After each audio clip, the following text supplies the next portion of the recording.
కూటమి ప్రభుత్వంపై వైసీపీ భీమిలి సమన్వయకర్త మజ్జి శ్రీనివాసరావు తీవ్ర విమర్శలు చేశారు. రైతులకు యూరియా సరఫరా చేయాలని ప్రభుత్వం ఎయిర్పోర్టు భూముల పంపిణీపై మాట్లాడడం హాస్యాస్పదమన్నారు.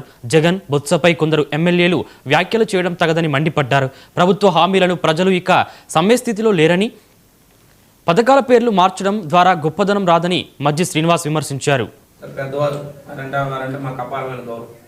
వ్యక్తిగతంగా ఎవరైనా పెద్దవారి మీద మాకున్న వ్యక్తిగతంగా నాకు అపార్థం వారు వచ్చి చాలా పెట్టకథలు చెప్తున్నారు. జగన్మోహన్ రెడ్డి గారు తట్టడ మొన్నేసారా, తట్ట పారేస్తారా అని పెట్టకథలు చెప్తారు తప్ప నేను వారికి కోరుతా ఉన్నాను. తెలుగుదేశం పార్టీ ఇప్పుడున్న ప్రభుత్వం మీరు రైతులు యూరియా బస్తా ఇవ్వలేరు, కానీ మీరు ఎయిర్పోర్ట్లు కడతారంటే ఎవరు నమ్మే పరిస్థితి ఈ రాష్ట్రంలో ప్రజల్లో ఈ జిల్లాలో లేరు. ముఖ్యంగా ఈ జిల్లాలో లేరు, ఈ ప్రాంత ప్రజలు లేరు. మీకు తెలియజేస్తాను. మీరు దయించి ముందు మీరు శాసనసభ్యునిగా ప్రాతినిధ్యం వస్తున్న ప్రాంతానికి ముందు ఒక యూరియా బస్తాలు ఇవ్వండి రైతులకి. తర్వాత మీరు జగన్మోహన్ రెడ్డి గారి మీద ఆరోపణలు, పెద్దలు బొత్స సత్యనారాయణ మీద ఆరోపణలు, తర్వాత మీకున్న గౌరవంతో మేము ఈ విధంగా అపారమైన గౌరవంతో మీరు ఇలాంటి ఆరోపణలు చేయడం దురదృష్టం.